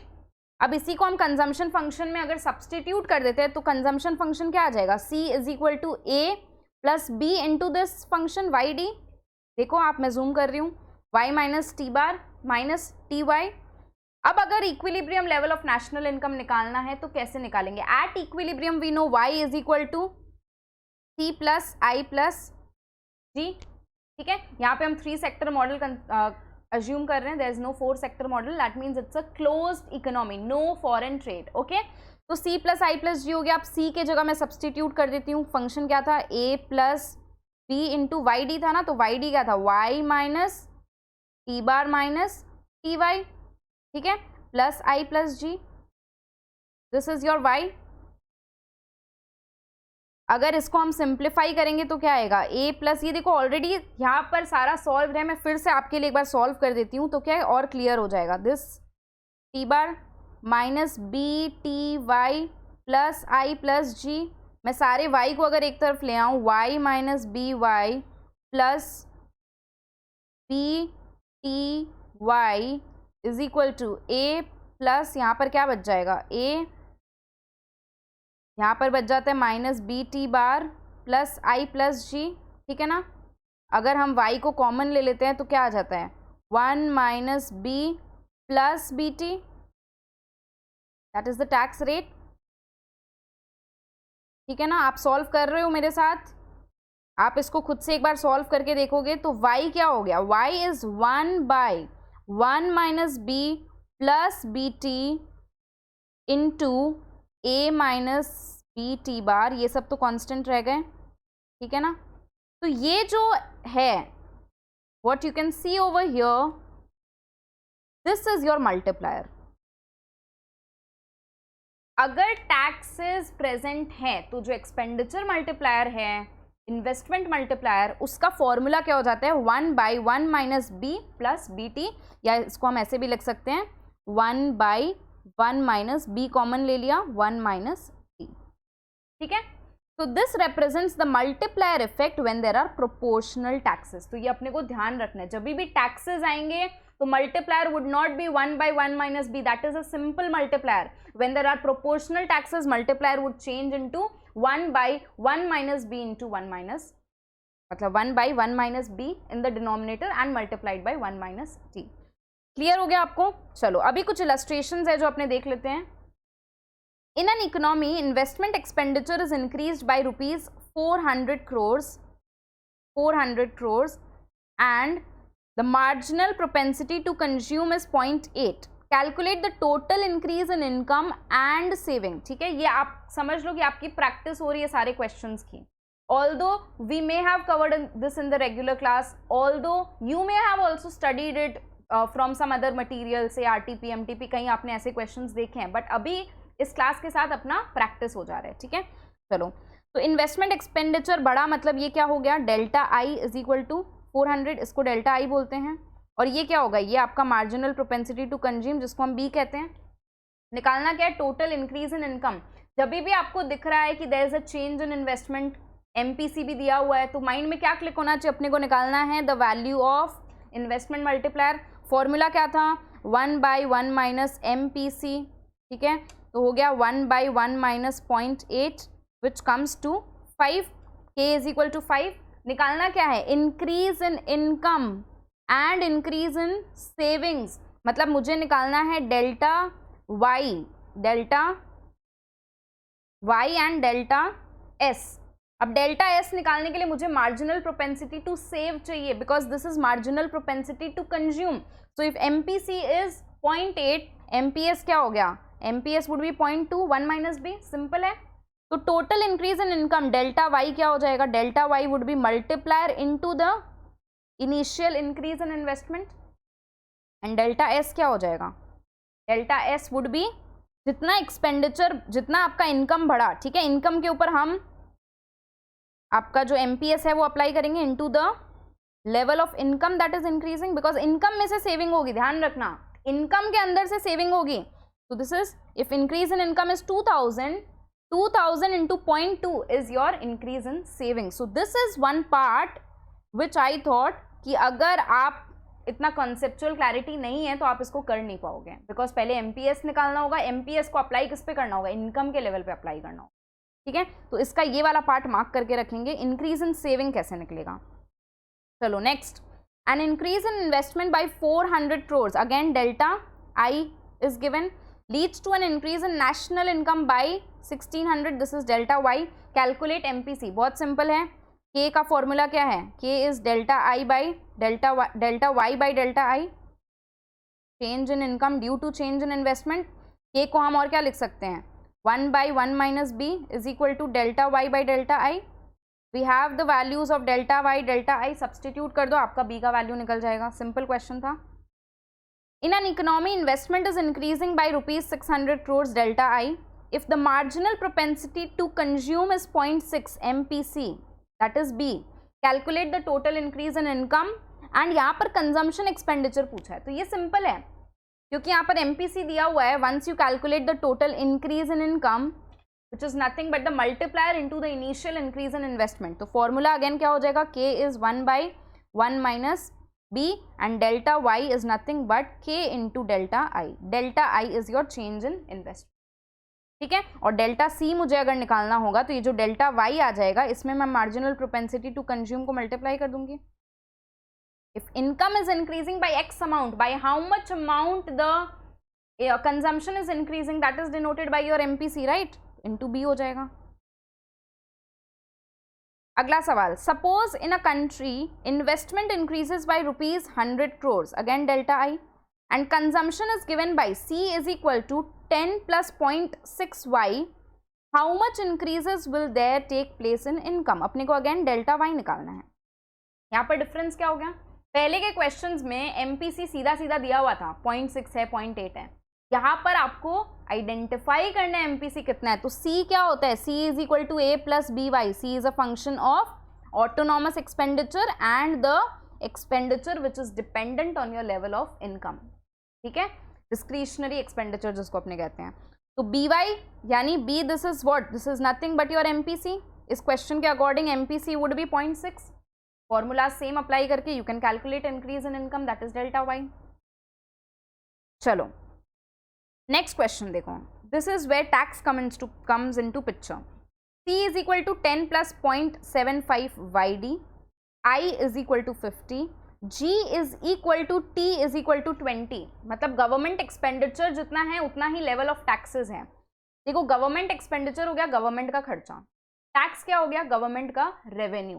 तो इफ खर्चा is equal to revenue, if expenditure is equal to revenue, we say that the government budget is balanced. We say what, the government budget is balanced. So in this particular case ऐसे ही बता रही हूँ, G is equal to T मतलब balanced budget है।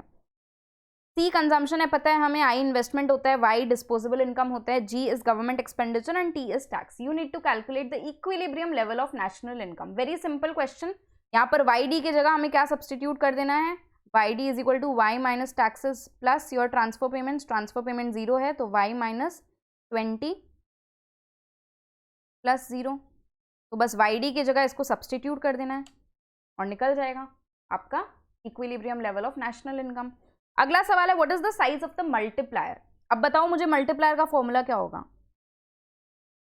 क्या आपको यहाँ पर टैक्स रेट दिया है, proportional income taxes, proportional tax दिया है, नहीं दिया है, तो multiplier would be simply 1/1 minus b. पर मैम यहाँ तो टैक्स दिया था ना 20, दैट इज ऑटोनॉमस और constant taxes, the lump sum tax, since it's not a variable, उसका कोई इम्पैक्ट नहीं होगा ऑन इनकम। चाहे इनकम 1000 हो वो टैक्स 20 ही रहेगा, चाहे इनकम 2000 हो टैक्स 20 ही रहेगा, बिकॉज दैट इज कांस्टेंट। अगर टैक्स रेट होता तो ये फॉर्मूला हम लोग चेंज कर देते हैं। तो अभी simple formula is 1/1 minus b. देखो ये क्वेश्चंस मैं आपके साथ अभी डिस्कस कर रही हूँ बिकॉज ये अमेंडमेंट क्लास अपने कर रहे हैं। Although all these concepts are already there, ये क्वेश्चन सिंस नए थे आईसीआई स्टडी मटीरियल में, हो सकता है आरटीपी से लिया गया हो सकता है पास्ट पेपर से लिया गया हो। मैंने सोचा कि एक बार रिविजन हो जाएगा। मैं सिर्फ डिस्कस कर रही हूँ बट आपको इनको प्रैक्टिस करना है, पूरा कैलकुलेशन आपको खुद से करना है, बिकॉज गाइज इकोनॉमिक्स बहुत स्कोरिंग पेपर है। अभी भी जो एग्जाम्स हुआ हमारे ऑलमोस्ट सारे स्टूडेंट्स का एफएम इकोनॉमिक्स में एग्जामिशन आया। Why? Because this paper is actually very scoring. अगर आप कैलकुलेशंस अच्छे से करते हैं, अगर आप सिली मिस्टेक्स अवॉइड करते हैं तो आपका भी आराम से एग्जामिशन आ सकता है। तो इसीलिए मैं कह रही हूँ प्रैक्टिस करना है आपको। चलो नेक्स्ट क्वेश्चन देखो, C is equal to 100 plus 0.75 YD, I is 200, G is equal to T is equal to 100। यहाँ पर ट्रांसफर पेमेंट्स भी दिया है, transfer payments is 50। You need to find the equilibrium level of income. बहुत simple है, बस करना क्या है, एक जो यहाँ पर एक चीज करनी है हमें main, that is y minus t plus transfer payments, that is y minus 100 plus your transfer payments is 50।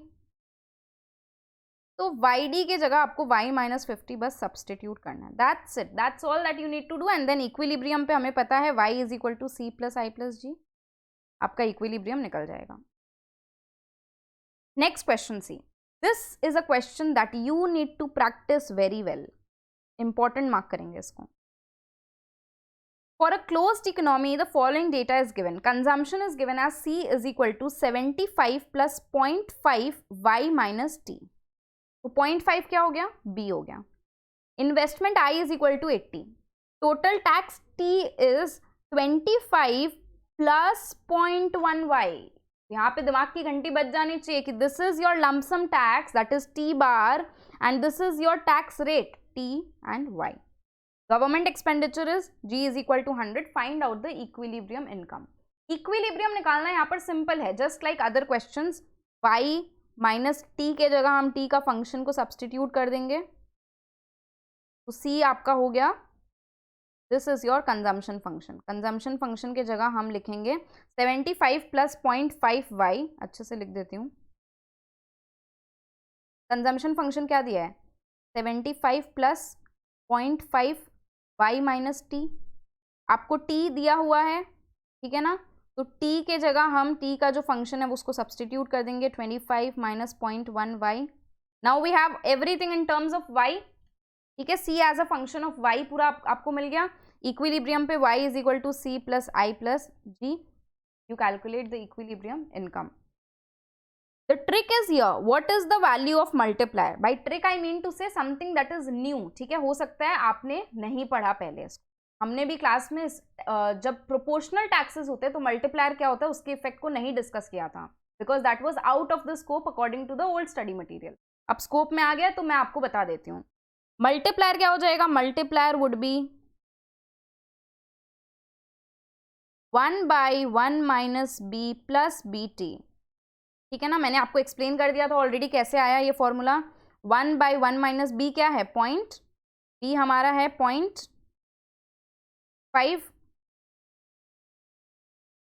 0.5. All right, plus B into t. Tax rate क्या था?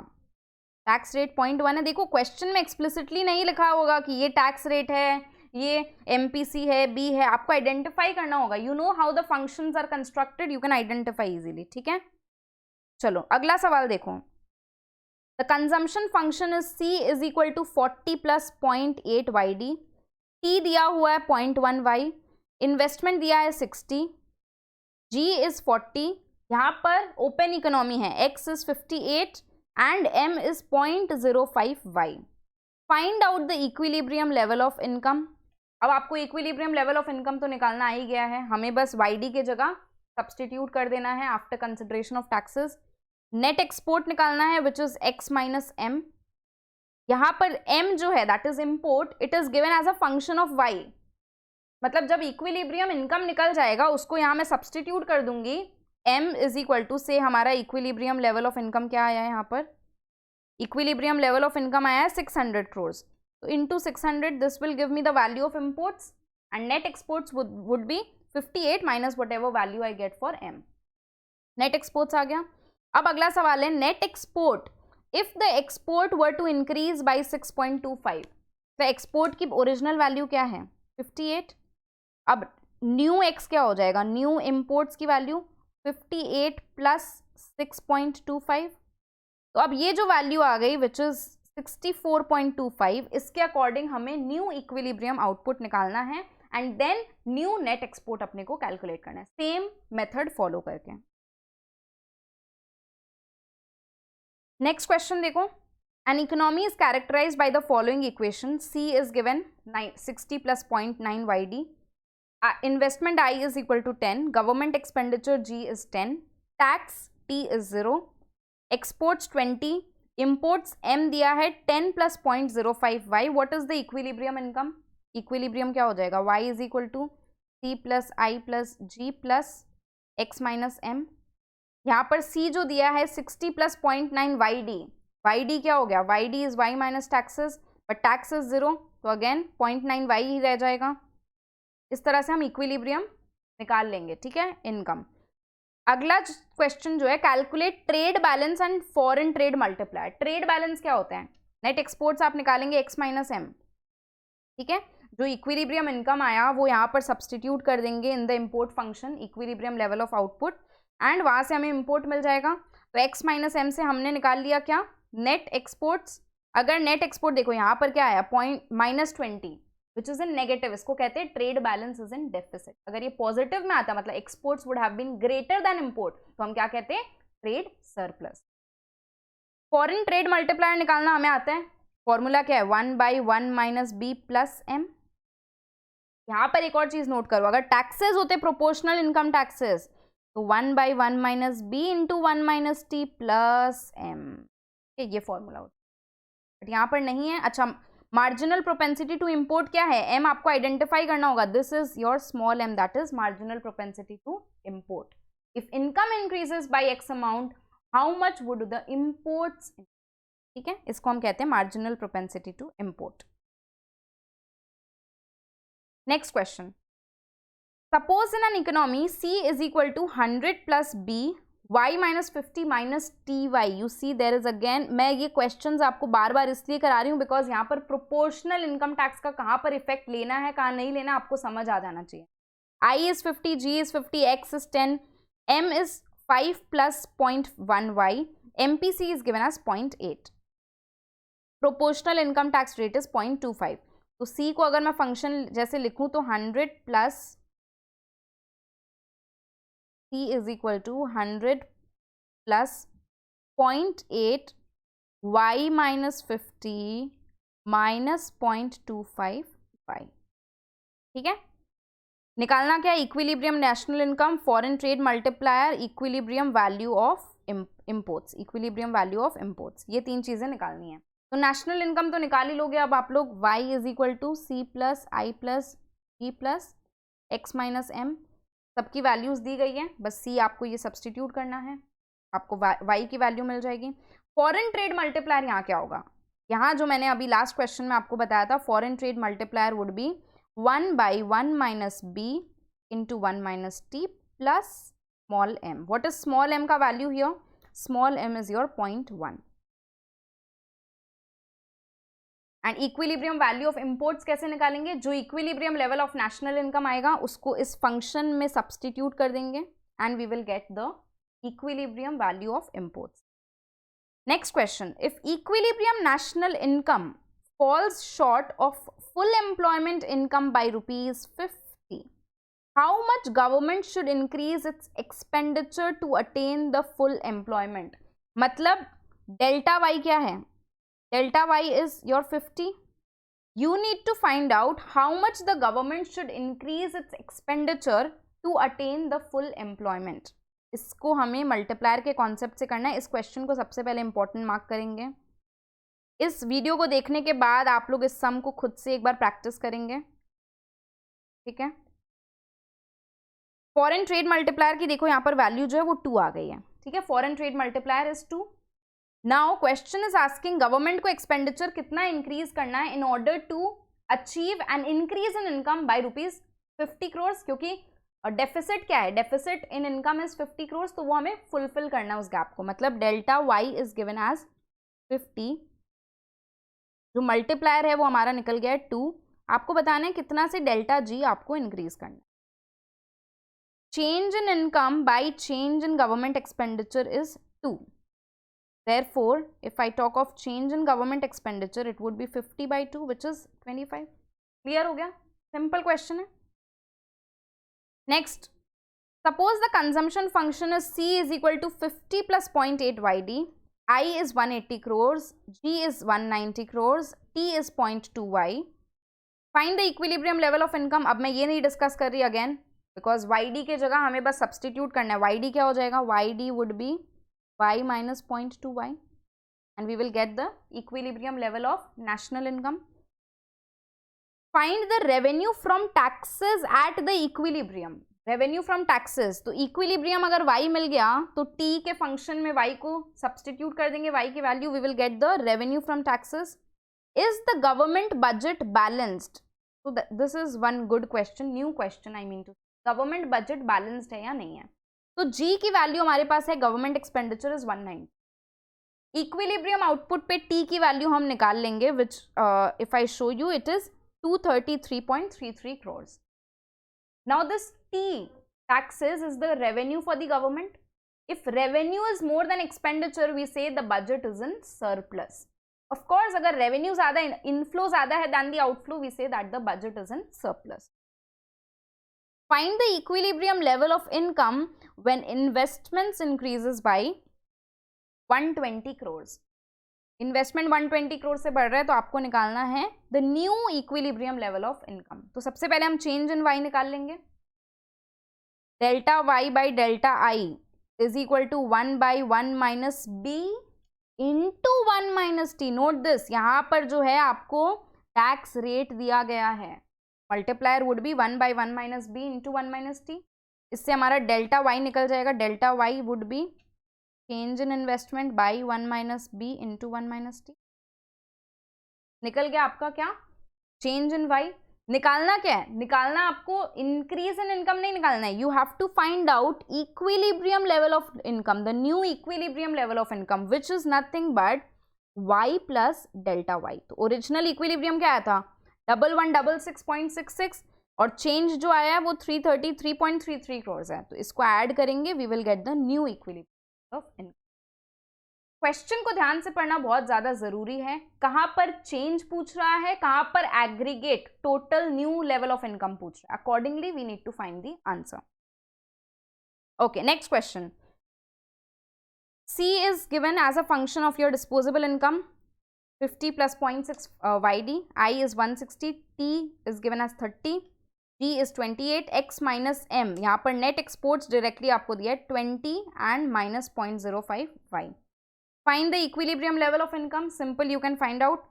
Find the net exports at equilibrium, Y की value substitute कर देंगे, जो equilibrium level of output आया उसको substitute कर देंगे net exports में, we will get the value. Find the income and net exports when investment increases to 195. See, I am reading the question so minutely. Investment increases to 195 है, it is not by 195. तो change in investment कितना हुआ, delta I is equal to new investment minus the value of old investment is 160, so it is 35. अपने को क्या निकालना है, find the income and net exports. तो सिंपल सा सवाल है, आपको क्या निकालना पड़ेगा, पहले मल्टीप्लायर निकालना पड़ेगा। मल्टीप्लायर यहाँ क्या होगा 1/1 minus B plus m, 1/1 minus B plus m, because यहाँ पर टैक्स रेट स्मॉल टी नहीं दिया है, मैम टी दिया है ना, बट ये लमसम टैक्स है, ये टैक्स रेट नहीं है, ध्यान रखो इसको। प्रोपोर्शनल टैक्स रेट जहाँ होगा वहाँ 1/1 minus b into 1 minus t, ठीक है। चलो, तो इससे हम equilibrium level of change in income निकाल लेंगे and then equilibrium income would be, this would be y plus delta y. और नेट एक्सपोर्ट्स नया निकालने के लिए ये जो वैल्यू आएगी इसको सब्सटीट्यूट कर देंगे कहाँ, in the function of x minus M.